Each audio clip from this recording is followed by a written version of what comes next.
Hebreus 11, 1.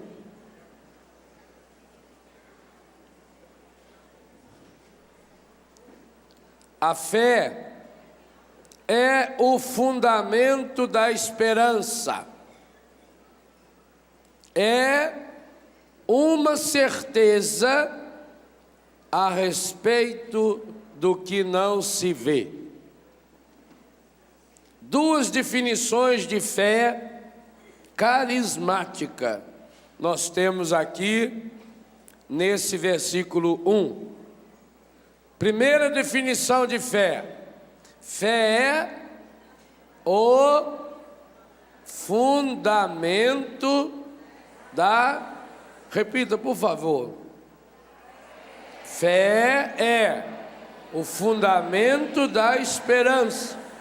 Segunda definição de fé: é uma certeza a respeito do que não se vê.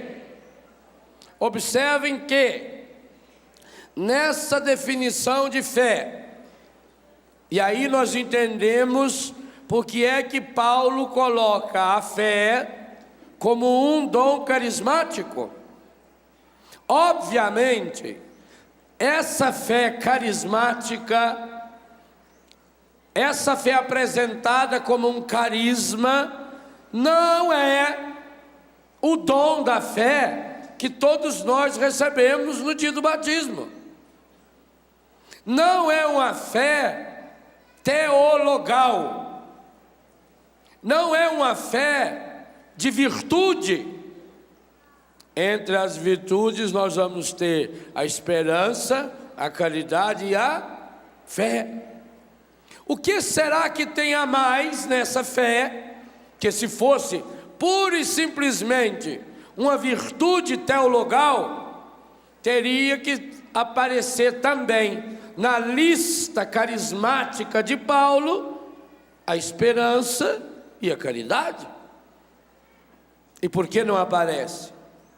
Porque ao falar dessa fé carismática, Paulo está tendo bem presente isso que é reproduzido aqui nesse capítulo 11. Se você ler o capítulo 11 inteirinho de Hebreus, você vai percebendo que ele vai dando exemplos concretos de pessoas que tiveram uma experiência carismática, como um dom, como uma graça especial do Espírito.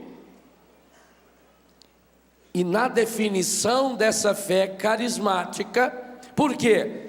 Porque essa definição de fé não se aplica de modo amplo à fé virtude teologal. A fé virtude teologal, ela entra exatamente quando não se tem certeza. Ela é uma inclinação para a certeza. É a aceitação de algo que você não tem certeza. É quase que aquilo que Jesus falou para Tomé, quando Tomé não estava lá a primeira vez que Jesus apareceu, e depois ele voltou e disse: Tomé, bota sua mão aqui, feliz é você que creu, porque viu. Felizes serão aqueles que vão acreditar sem ver. Ela é ampla, aqui não. Aqui trata-se primeiro de uma fé que se enraiza na pessoa. Qual é a primeira definição que está aí? Fundamento. O que é fundamento? Dá uma olhada lá no Novo Rincão. Imagina, para aguentar aquele arco, eu até hoje na minha vida não tinha visto um arco tão grande, a não ser em ponte, na ponte Rio-Niterói, na ponte de Almada, Lisboa, tem um monstro numa ponte assim. Mas imagina para aguentar uma estrutura daquela, o fundamento. E depois imagina quando, por exemplo, se essa construção tivesse que ser feita no Japão. Aonde tem terremoto, Toshio, meu amigo aqui, que é engenheiro, trabalhou 5 anos no Japão, sabe disso. Para fazer um fundamento lá no Japão, tem que cavucar aí 100, 120, 130 metros para baixo da terra. E descer um cano de ferro de 1 metro e tanto de diâmetro, que ele vai lá no fundo, e depois começa a despejar ali dentro cimento, areia, concreto, fibra de aço, para formar lá embaixo um bolão assim, uma pedra enorme, para aguentar os terremotos, porque quando vem o terremoto, vem para abalar. E de vez em quando a gente vê na televisão as desgraças que acontecem. Essa fé carismática significa exatamente isso. Significa uma experiência que o Espírito Santo vai nos dando. É muito interessante que tanto São Paulo, quando fala da fé, no capítulo 9 de Romanos, ele usa o gerúndio para dizer que nós vamos crescendo na fé, nós vamos alimentando a fé. Toda vez que você vê na Bíblia, e fora da Bíblia também, mas especialmente no contexto bíblico, um verbo quando aparece no gerúndio, significa movimento, significa dinamicidade, vendo, andando, crendo, falando, testemunhando, pregando. É ação, é o contrário de estático. Ora, aí o que é uma coisa estática? Estática é uma coisa parada. O fundamento, a ideia que se tem de fundamento, é que o fundamento seja uma coisa estática.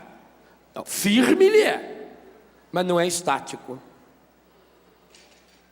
E Paulo quis mostrar que não é estático, associando a palavra fundamento a uma virtude teologal, o fundamento da esperança. Você está com Hebreus aberto? Volta 3 páginas da sua carta aos Hebreus. Na minhas basta voltar 2. Hebreus 6:19. Hebreus 6. Deixa eu segurar o microfone assim, que aí parece escrito aqui, não tá legal.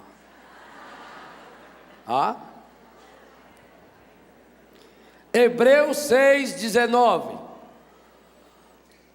Esperança esta que seguramos. Qual? Olha que coisa espetacular! Aí, Terezinha, isso aqui é literatura. Que frase literária, poética.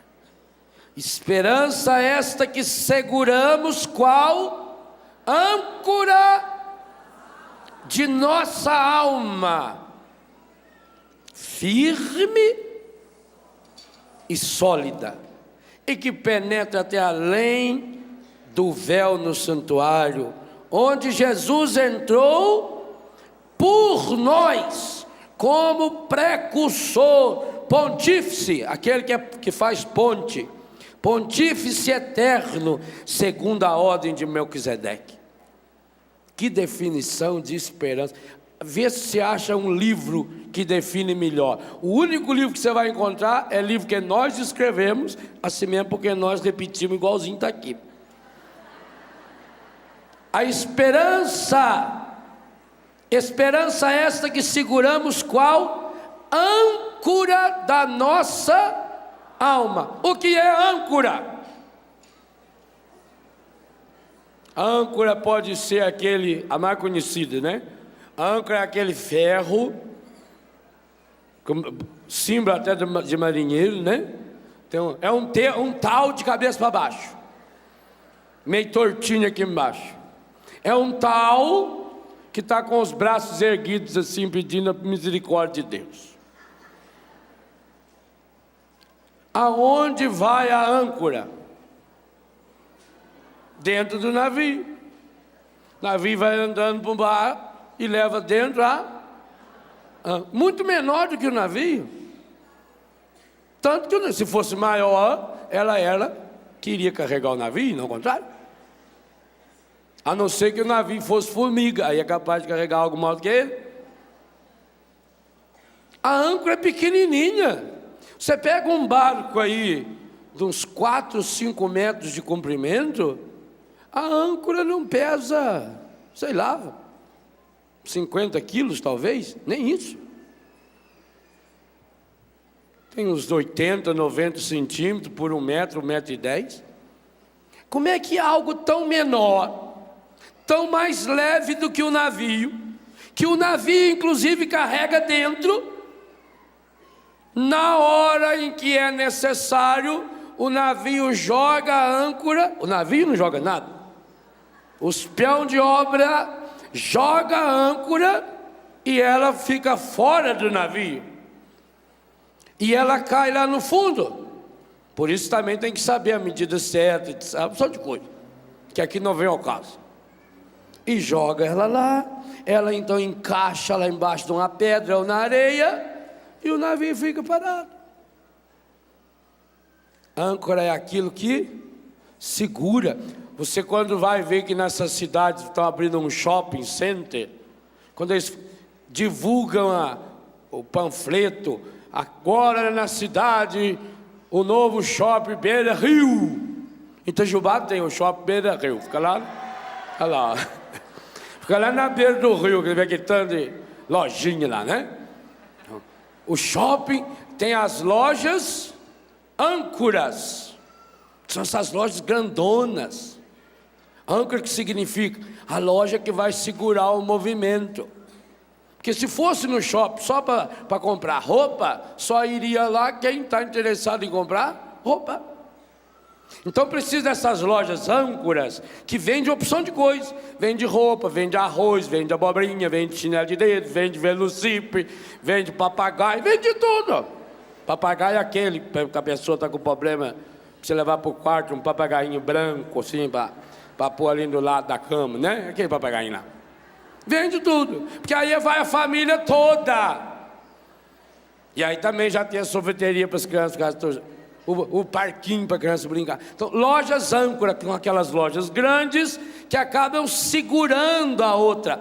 Essa ideia de âncora, por exemplo, no jornalismo hoje tem aquele jornalista âncora, que não pode ser um jornalista qualquer. É alguém que, além de ler a notícia, ele tem liberdade. Por exemplo, Boris Casoy é um exemplo claro disso. O Carlos Nascimento é outro. É alguém que comenta a notícia, que dá a sua opinião. Tá certo que às vezes dão uma opinião que é uma vergonha, mas acabam dando a sua opinião, e você não é obrigado a aceitar a opinião dele ou não. Então, âncora é aquilo que segura, que me mantém firme para que eu possa me movimentar. Correto?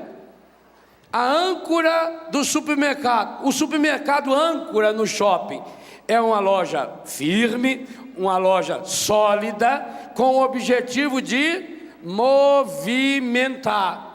A âncora do navio é algo sólido, firme, que é jogado, carregado pelo navio, e que na hora certa segura, faz com que ele não fique jogado à deriva e não vá para onde o vento manda. Quando fala que a esperança é a âncora da alma, da minha essência, do meu espírito. Alma também é o sentido de vida, ânima. Alma vem do latim anima, daí vem desenho animado, que tem vida, parece que tem vida. Então alma é aquilo que dá vida. Todo ser vivo tem alma. A planta tem alma? Tem. Uma alma de planta. Ora, cavalo tem alma? Tem, a não ser que ele esteja morto. Se ele estiver vivo, ele tem alma. Uma alma cavalar. O ser humano, além dessa alma física que o mantém vivo, ele tem uma alma espiritual. Então, quando o autor dos Hebreus fala que a esperança nós precisamos carregar qual uma âncora da alma, está falando dessa alma que no ser humano ela tem 3 dimensões. A nossa alma tem uma dimensão física, ela mantém nosso corpo vivo. Tem também uma dimensão afetiva, ela nos possibilita amar as pessoas, nos relacionar com as pessoas. E tem uma dimensão espiritual, que nos leva a um relacionamento com Deus, pois a fé, como carisma do Espírito Santo, como dom, ela atinge também essa tríplice dimensão.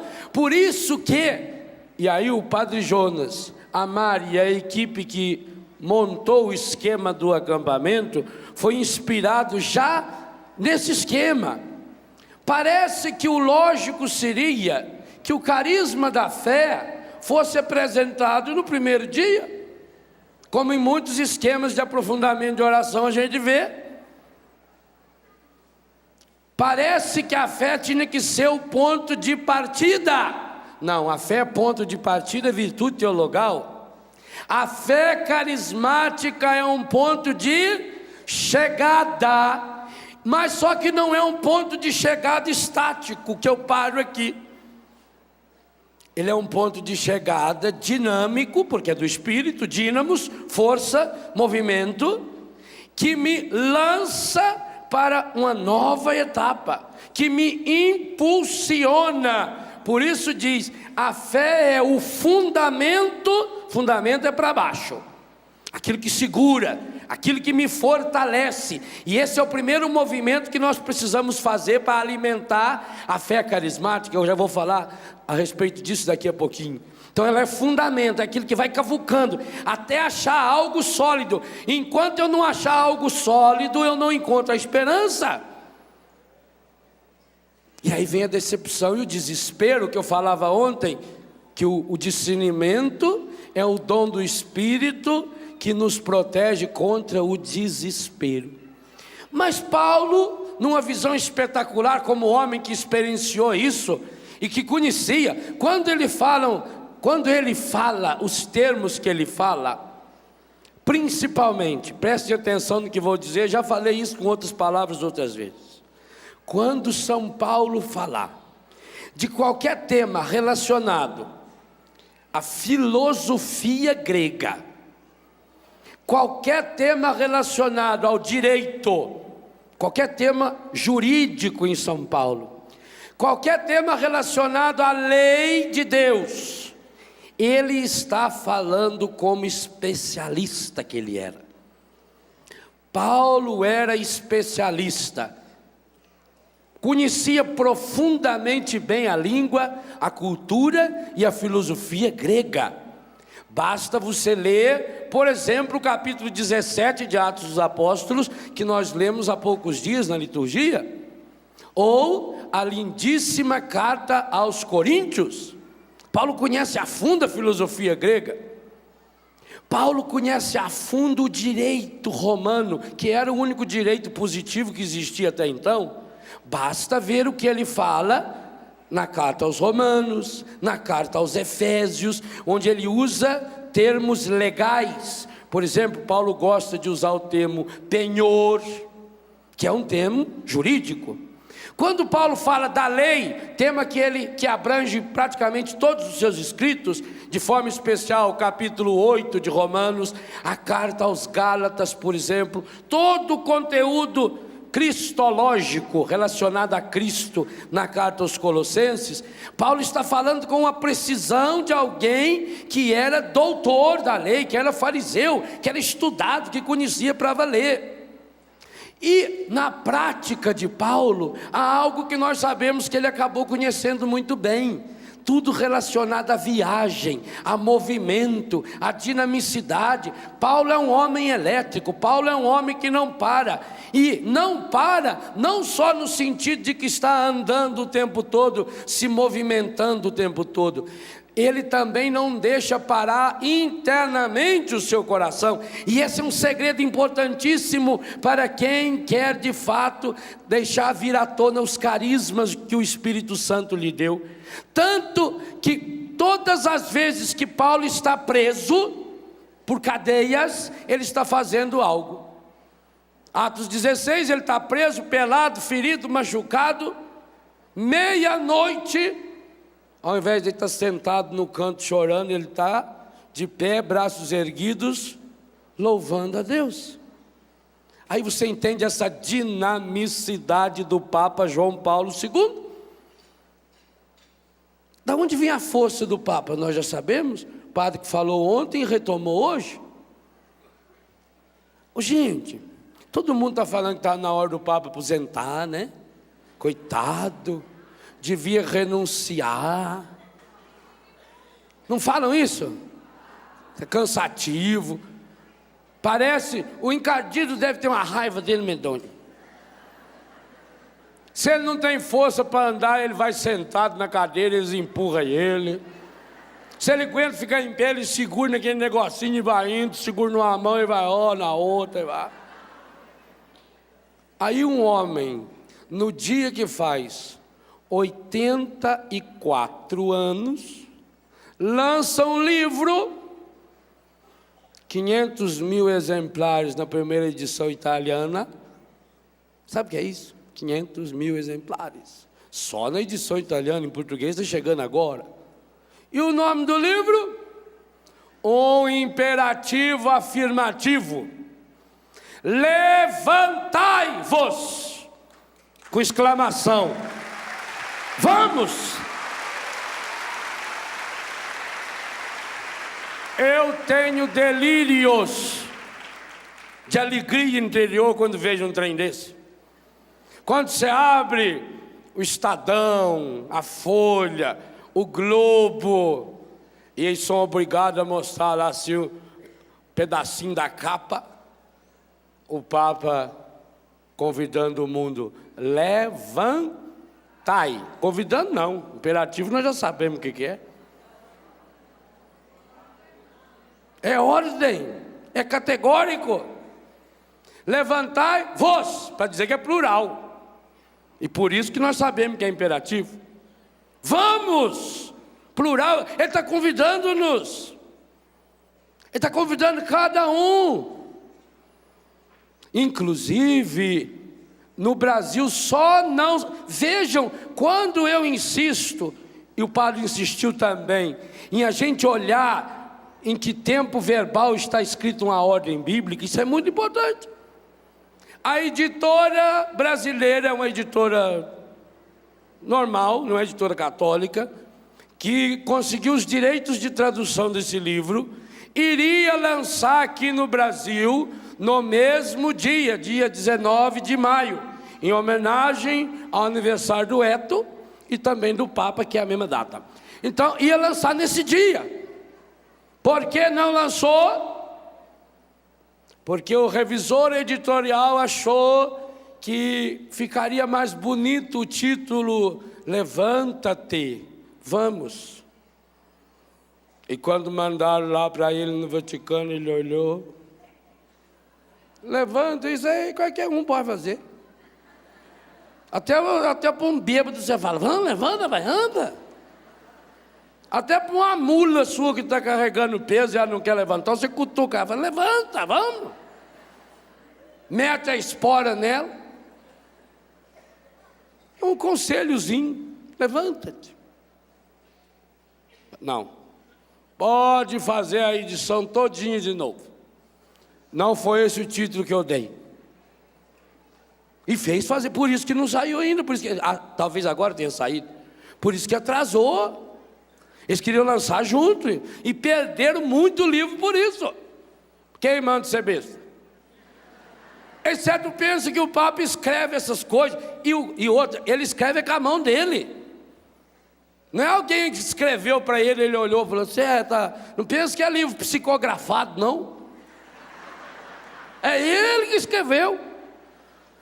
Ora, sem o exercício do dom carismático da fé, um homem de 84 anos, doente e sofredor, feito João Paulo II, jamais escreveria um livro com esse título. Só o título desse livro tem poder para mudar a sua vida. E a sua também que está em casa. Só o título.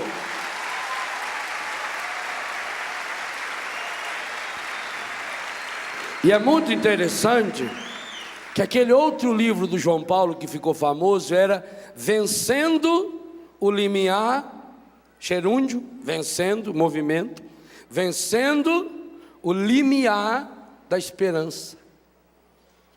Parece que quando chega agora já no limiar da esperança, com 84 anos, doente, cansado, vem uma nova palavra. Eu diria o seguinte: tudo aquilo que eu sei, que você sabe, e falo pelo Padre Jonas também, tudo aquilo que o Padre Jonas, que nós sabemos, a respeito dos 9 dons carismáticos, cabem, que tudo é plural mesmo, inteirinho dentro do título do livro do Papa. Levantai-vos. Vamos! Sem o exercício dos carismas, a gente pouco a pouco vai amolecendo. Sem a fé carismática, você não fundamenta a esperança. E fundamentar a esperança significa o quê? Significa aprender a construir igual os japoneses, ou os norte-americanos que tem lá aqueles tufões.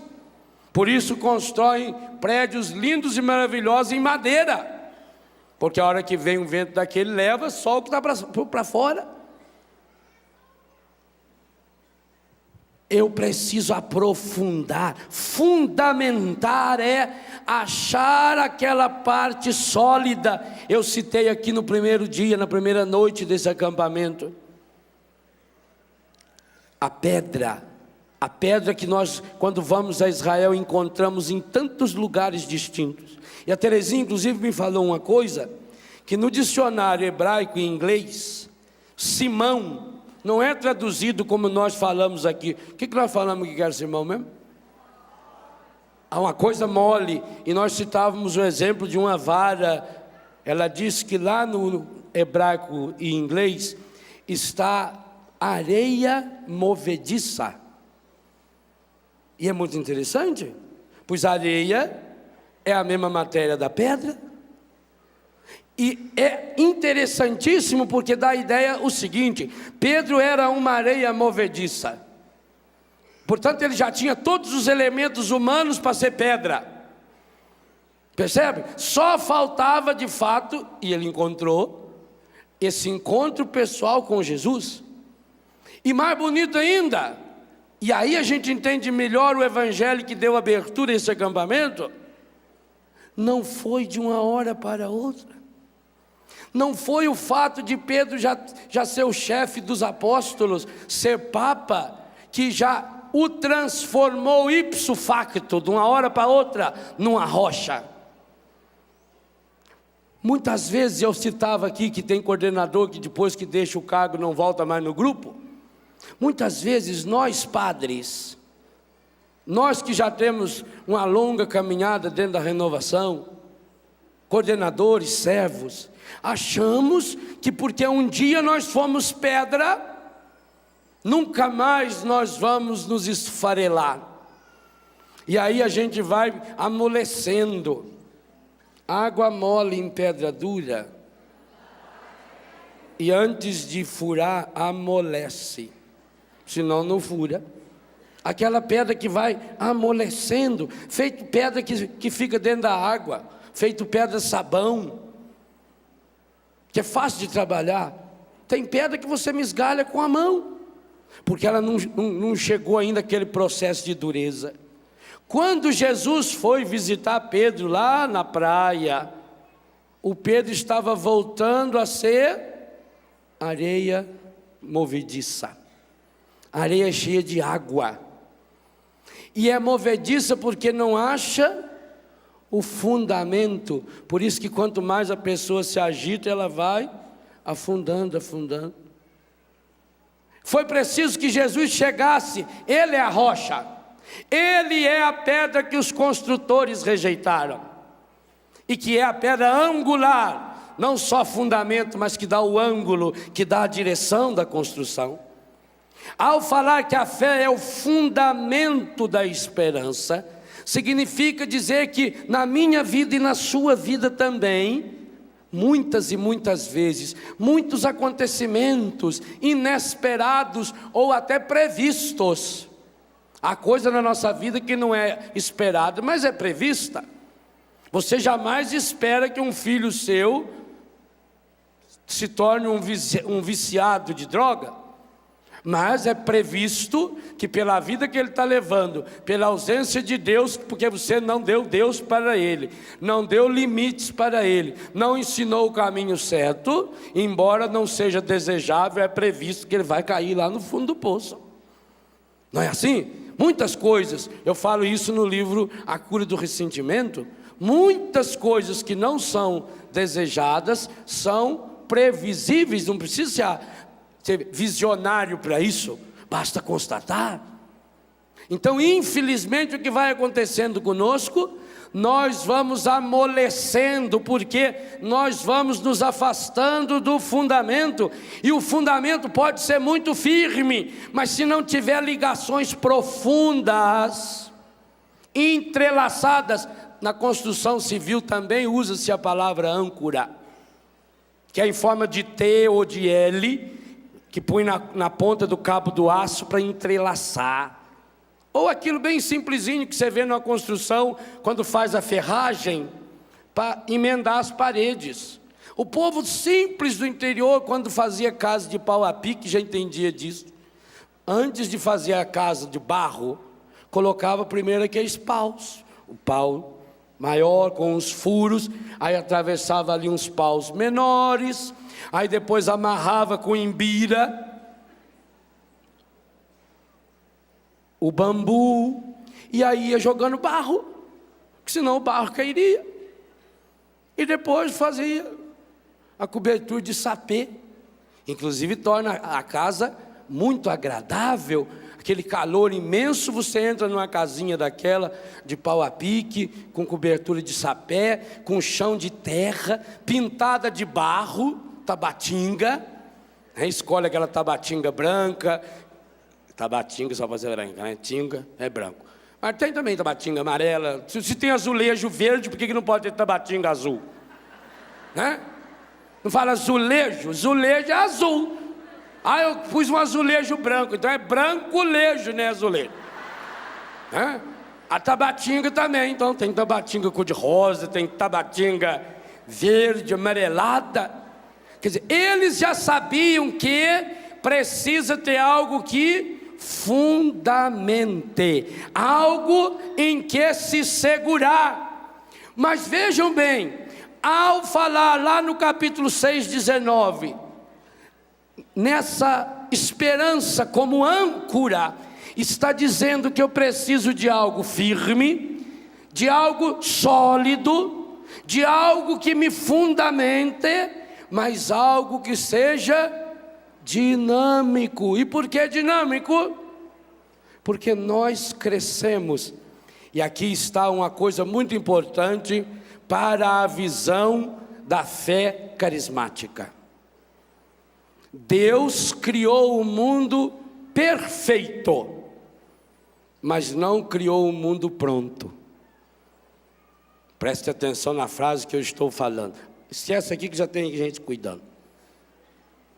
Deus criou o mundo perfeito, mas não criou o mundo pronto. Não há contradição nessa frase? Aparentemente. Pronto e perfeito tem diferença. Vou dar um exemplo. Você imagina pegar você adulto, encostar numa parede branca e com um giz desenhar o contorno seu, do seu tamanho. Agora do lado, encosta o seu filho de 1 ano de idade e desenha também o contorno dele. Ele é perfeito? Está pronto? Aí depois você tira os dois e olha quanto ele falta crescer. Ele é perfeito, mas não está pronto. E para ele crescer, o ser humano é o único ser que precisa um do outro para crescer. E isso é o fundamento da fé carismática. Se você for na minha casa comprar um filhote de cachorrinho tekel, inclusive muitos perguntam, quem é o pai? Porque tem mais machos. Quem é a mãe? Porque sabe que o cachorrinho nasce perfeitinho como o cachorro e nasce também pronto, só vai aumentar o tamanho. Mas ele não vai perder nenhuma das suas características. Por isso é PO, um gado PO, puro de origem. Ele é perfeito como gado, ele é perfeito e ele é pronto. A única coisa que ele precisa crescer é o tamanho. E o ser humano é só o tamanho? O ser humano é um ser para ser feito. Um cachorrinho, quando ele nasce, o cachorro ainda demora um pouco, por exemplo, para abrir os olhos. Mas um bezerrinho, por exemplo, quando nasce, ele tem todos os dentes da boca, ele enxerga, ele anda e fala todas as palavras da mãe dele. Fala num tom menor, pois ele vai engrossando a voz, não é? Ele é perfeitinho e ele é pronto. Você vê um cachorrinho com 1 mês de idade, bonitinho, cachorrinho de 1 mês, saudade dos meus lá, desse tamanho assim, que rabinho, quando vê a gente então, que a carinha mais bonitinha. Aí você está andando com ele, de repente ele dá uma paradinha, né? Fica olhando pra gente com a cara lambidinha, espera aí, espera aí. Dá uma arcadinha assim, e deixa lá, estercadinho, umas bolinhas assim, bolinha pequenininha é cabrito, mas cachorro deixa um pouquinho maior. E sai já com o rabinho levantado, aí você olha no rabinho, limpinho. Eu já fiquei pesquisando isso. Eu fiz um estudo. Por acaso a cachorrinha precisa vir com o tubinho de hipoglós para passar, para não assar? Precisa? Quem ensinou o cachorrinho a deixar limpo? Ele está pronto. Ele está perfeito e pronto. O ser humano precisa do outro. A mãe não limpar uma criança, gente, tem criança que chega a ficar paralítica, porque foi abandonada, e as fezes foram assando, e a criança, a tendência natural, o adulto também, se isso está me incomodando, vai abrindo a perninha, o medo de se fechar, fica paralítica, morre. Eu já citei isso aqui no livro, no acampamento de cura interior, e a Loyola relançou um livro muito interessante, deve ter aqui, chama-se A Cura do Eu Interior. Lá a autora Bárbara, não sei das quantas, ela cita, por exemplo, uma experiência de um imperador lá que queria descobrir se a criança naturalmente ia falar latim, ou ia falar grego, ou ia falar aramaico, hebraico. Então, não sei quantas crianças que nasceram, levaram lá para um salão amplo, um hospital, as enfermeiras cuidavam, limpavam, tratavam, tudo, só que com a boca fechada, não podia falar com a criança, nem brincar, não fala nada, silêncio completo, e isso monitorado por guardas. Aquele imperador queria saber, quando as crianças com 1 ano começassem a falar, que língua elas iriam falar. Por isso não podia escutar nada. E infelizmente esse imperador não descobriu a resposta. Porque todas as crianças, sem nenhuma exceção, morreram. Todas. Percebe? O ser humano é um ser que se constrói. Fundamento da esperança eu levo junto. Deus criou esse mundo perfeito, mas não criou ele pronto. Deus chamou e criou o ser humano, e por isso nós somos imagem e semelhança de Deus. Para que, agora isso é muito importante, para que aliados a Deus, associados a Deus, iluminados por Deus, orientados por Deus, dirigidos por Deus, em parceria com Deus. Olha como Deus é maravilhosamente humilde, Ele topa fazer parceria com a gente. E alguém aqui que já teve uma junta de boi para a terra sabe disso. Você, para colocar 2 bois como parceiros, eles têm que ter mais ou menos o mesmo tamanho. Senão, a canga fica torta e o arado vai puxar sempre para o lado torto. E não ara nada. Tem que ser 2 bois mais ou menos com a mesma força. Porque senão aquele mais forte vai ter que fazer força em dobro e logo ele vai ficar fraco e acaba morrendo. Quando nós falamos que Deus criou o ser humano como parceiros, significa o quê? Que Deus tem a capacidade de se fazer tão pequenininho para chegar no nosso tamanho. Para que a gente, deixando-o agir em nós, e esse é o Espírito Santo, a gente vai crescendo, crescendo, crescendo, até ficar do tamanho dele. E se a gente crescer suficientemente para ficar do tamanho dele, pode ficar sossegado. Ele vai levar você lá onde Jesus foi sozinho, Nossa Senhora foi levada. E hoje estão lá, na glória, no reino dos céus. Maria está de corpo e alma no céu.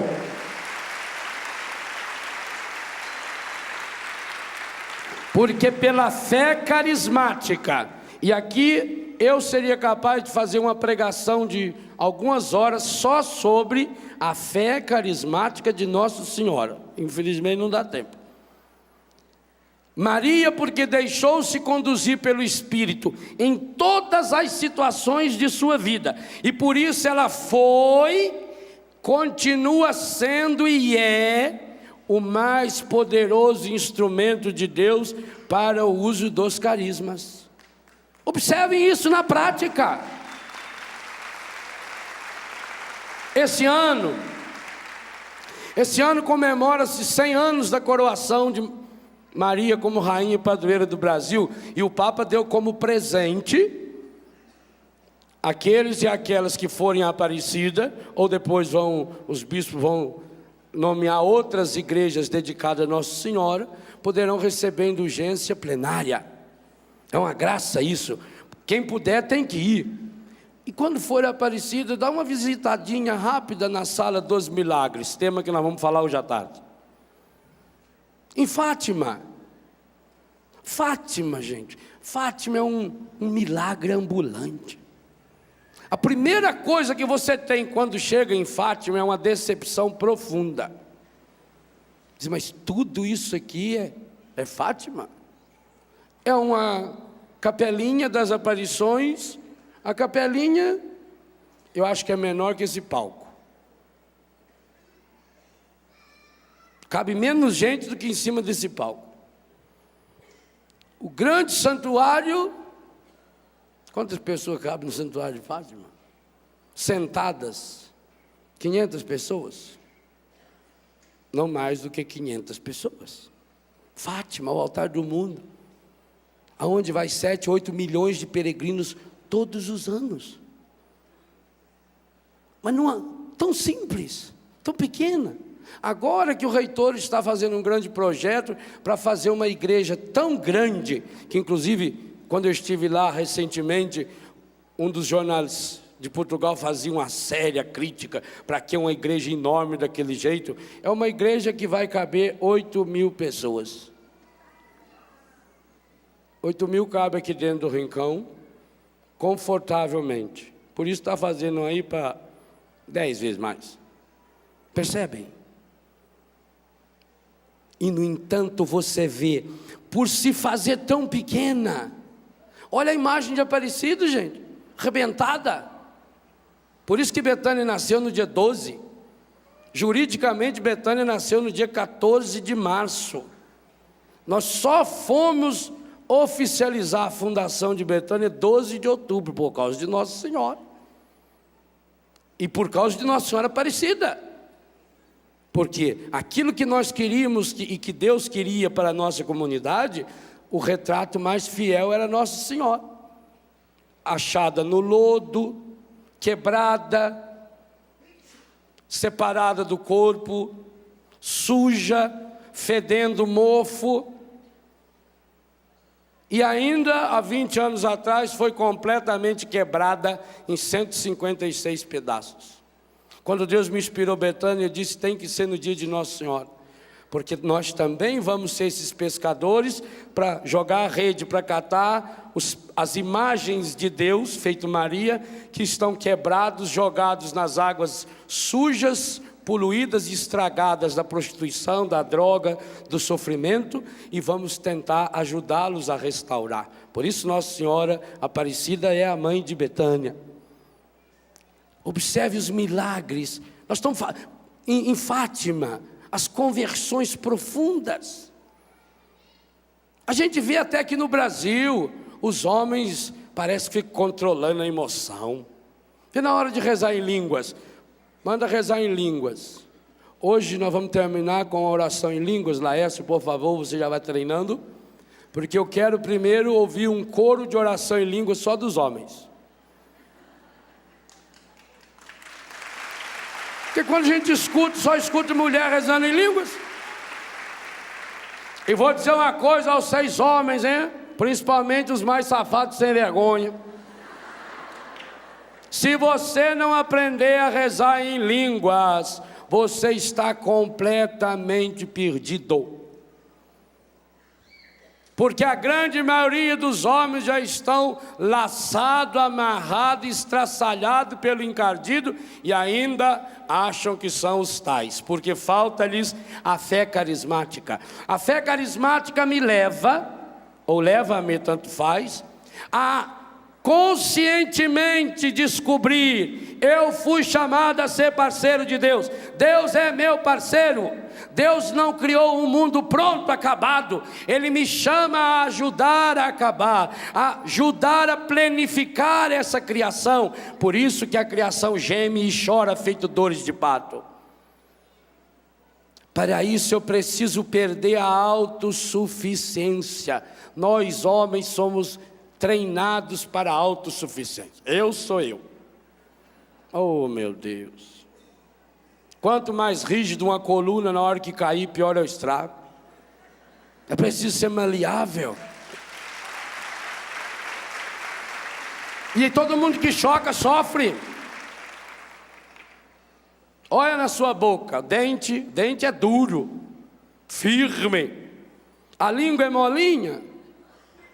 Você vê uma pessoa de 90 anos, não tem um dente, a língua está cada vez maior. Não é? Cai os dentes tudo, 26% da população brasileira não tem dente. E alguns, mesmo que você desejasse que não tivesse língua, tem. E às vezes cada vez maior, e há alguns casos que elas vão partindo na ponta assim, fazendo... Reza em línguas, para crescer na fé, para perder a autossuficiência. Fundamento da esperança. A esperança é a âncora que nós levamos dentro da nossa alma, que nos impulsiona, que nos segura nas horas das dificuldades, que nos atrai, que nos oferece segurança, principalmente na hora das tribulações. Por quê? Segunda definição de fé, que está aí no 11b. Se a fé é o fundamento da esperança, portanto exige aprofundamento, crescimento interior, embasamento. Fé carismática exige estudo.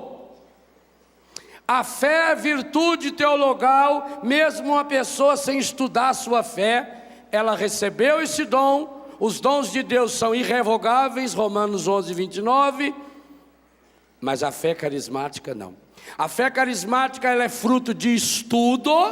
Você tem que ler, você tem que alimentar a sua fé com a leitura da palavra, com os livros que nós vamos escrevendo para ajudar as pessoas, com os CDs, com as pregações. Paulo diz: a fé entra pelo ouvido. Obviamente está falando dessa fé carismática. Eu alimento pelas canções. Quantas vezes você, no momento de dificuldade, você escuta uma canção inspirada, e graças a Deus, aí você tem os montes para escolher nas vozes, desde as mais lindas até a minha. Então você tem um lindo e um péssimo panorama para escolher. Vou alimentando a minha fé. A fé carismática precisa ser alimentada. Mais do que isso, ela precisa ser praticada. E como é que eu a pratico? Segunda definição, a fé é a... Já esqueceram. Eu vou embora então.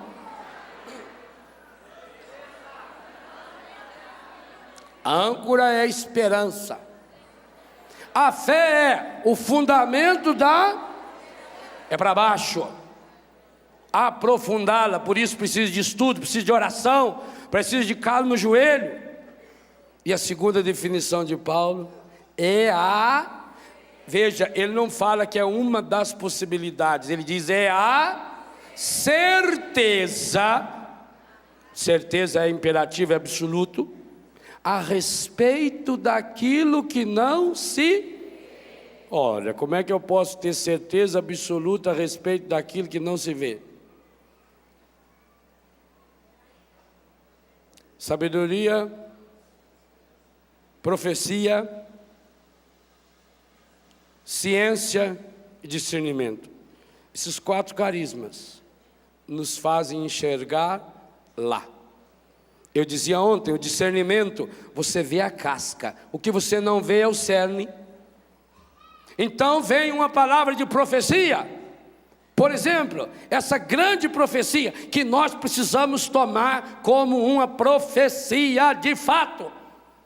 Até porque ela está explicitada num categórico imperativo afirmativo. Levantai-vos, vamos. Isso é uma profecia. É uma palavra que mexe com a gente, que nos chama a deixar de ser molengo, bolha, light, big brother, fraco, eliminador. Isso é a palavra de profecia. Então eu peço o carisma da palavra de ciência, uma visão de ciência, ou a palavra de conhecimento. E a definição, o Padre Jonas falou de uma forma tão linda para nós, a definição de palavra de ciência. A ciência me dá o diagnóstico. Como quando alguém vai no médico, ele faz opção de exame. Faz exame de sangue, exame de fezes, exame de urina, põe aparelho, não sei, faz um diagnóstico. A palavra de ciência é o diagnóstico de Deus a respeito desse problema, que o discernimento me mostrou o cerne. Eu já enxerguei o cerne. Agora eu preciso fazer um diagnóstico, descobrir o que está dentro desse cerne, o que é esse cerne. Mas só descobrir não adianta absolutamente nada. Eu preciso da palavra de sabedoria. Sabedoria vem de sabor, é saber o gosto de Deus. Se a palavra de ciência é o diagnóstico de Deus a respeito dessa pessoa, desse acontecimento, desse fato, dessa situação que eu estou vivendo, a palavra de sabedoria me dá o prognóstico, o tratamento que eu vou precisar. Me impulsiona, me mostra o que fazer, segundo Deus. E aí imbuído dessa fé carismática, eu lanço esse passo, porque eu lanço numa certeza. Quando o padre de Grandes, orando pelo padre Jonas, colocou para ele aquela palavra de profecia, que pode ser até naquele sentido também uma palavra de ciência, se ele não tivesse a fé carismática e começasse a colocar em ação, porque qual é o grande problema? Sem a fé carismática, sem essa âncora que fundamenta, sem essa certeza a respeito daquilo que não se vê com os olhos humanos, você não enxerga o que está além. E quando não enxergo o que está além, eu perco a minha motivação, eu perco o meu objetivo. Então eu estou indo nessa estrada, cheguei aqui, tem uma barreira. Se eu não sei para que estou indo, para onde vou, se não tenho essa fé carismática que me dá uma certeza do que está lá na frente, eu desisto, sento na beira do caminho e fico falando, meu Deus, por que será que acontece essas coisas com a gente? Tanto que eu queria ir lá, agora olha aí, tantas pessoas mais ruins do que eu já foram. Então, pedi para Nossa Senhora ajudar eu. Oh, meu Deus, tira dali, tira dali. E Deus está dizendo, oh, Anta, eu não posso tirar esse obstáculo, não. Mas o Senhor não tem todo o poder. Por que você não pode tirar esse obstáculo? Não, filho, eu não posso tirar, porque embaixo desse obstáculo aí tem um buraco que se você cair nele, você vai parar lá nos quintos dos infernos ou no Japão. Mas eu não estou vendo. Eu só vejo aqui, ó. Observe por que o Espírito Santo é a água viva que Jesus falou. Quem tem sede, vem. Falou não? O que ele fez ontem, que nós ouvimos várias vezes? Berrou!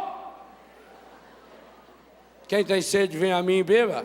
Do seu interior fluirão. Ele está dizendo, olhe para o rio. O rio nasceu para ir para o mar. Então o rio está vindo aqui. Eu quero chegar no mar. Aí quando chega aqui tem um obstáculo. O que ele faz? Primeiro, ele tenta crescer para passar por cima. Ele é humilde. Sim. Como é que um rio faz para passar uma barragem? Crescer. E crescer é o quê? Me ajuntar a outros que queiram ir para o mesmo lugar do que eu. Isso é crescer.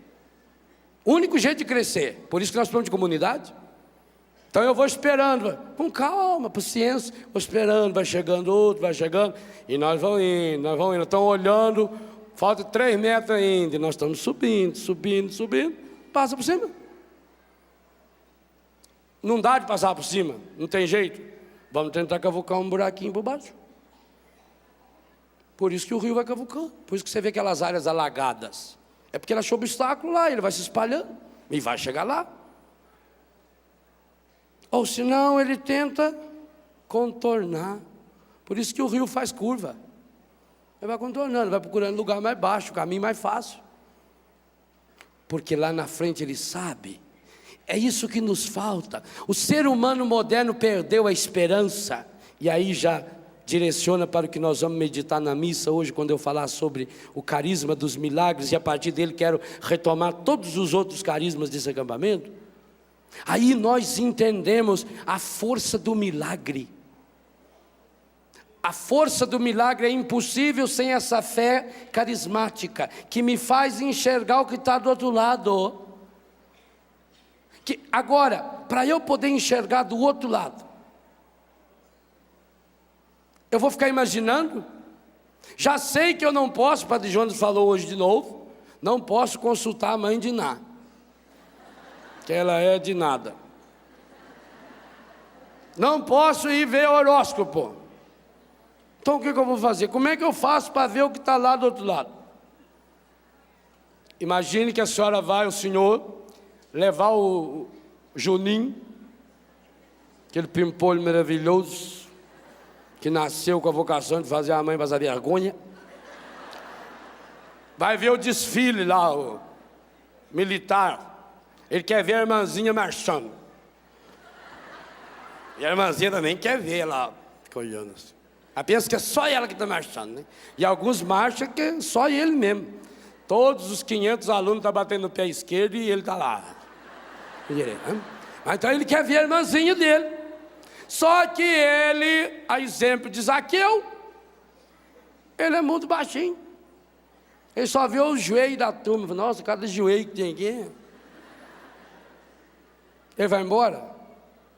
Ele pede para o pai. O que o pai faz? Abaixa. Põe ele de cangote aqui. Segura na perninha e levanta. E ele fica lá de cima. Não é assim? Foi o que ele fez. Comigo, com você.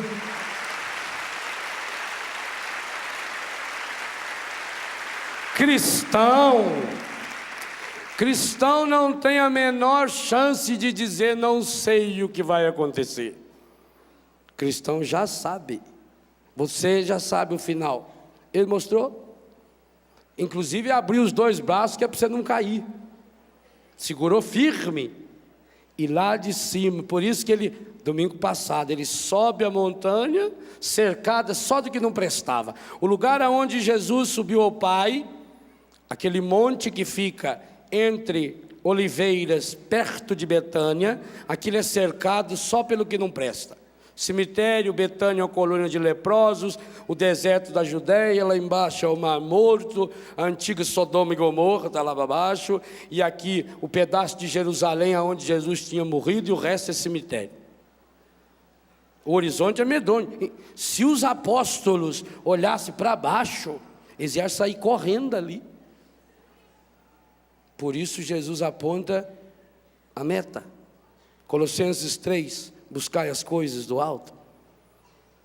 E leva-os ao monte, por quê?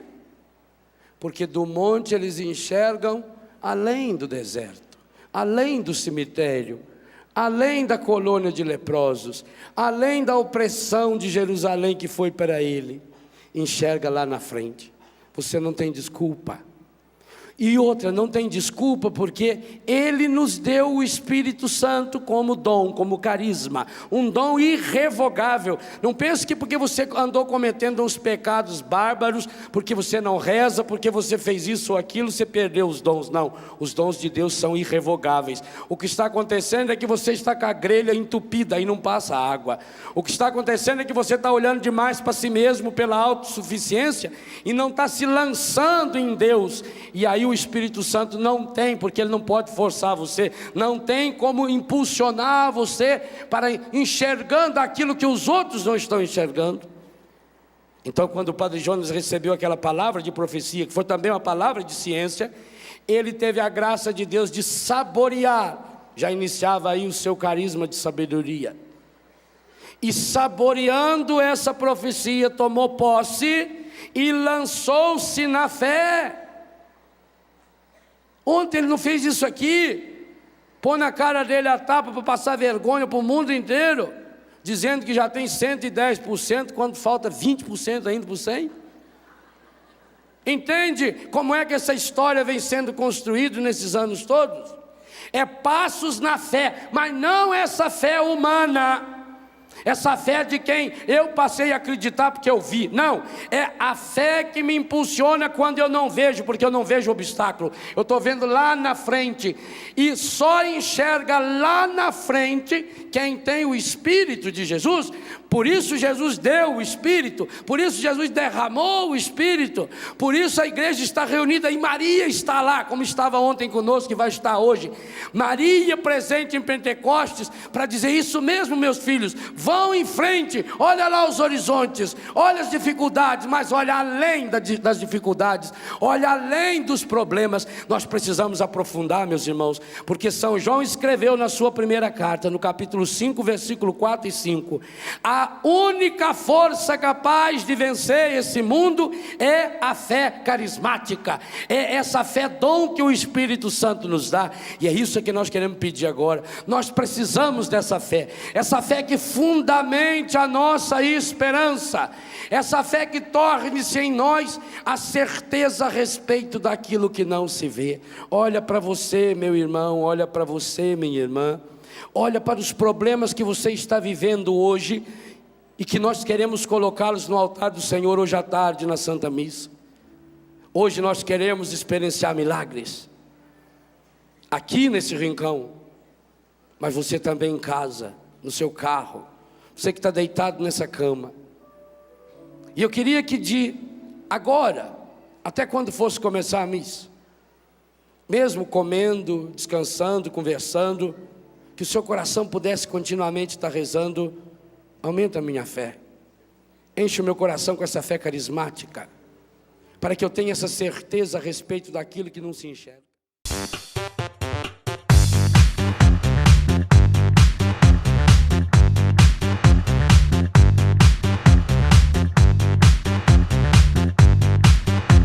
cançãonovaplay.com. Assine já!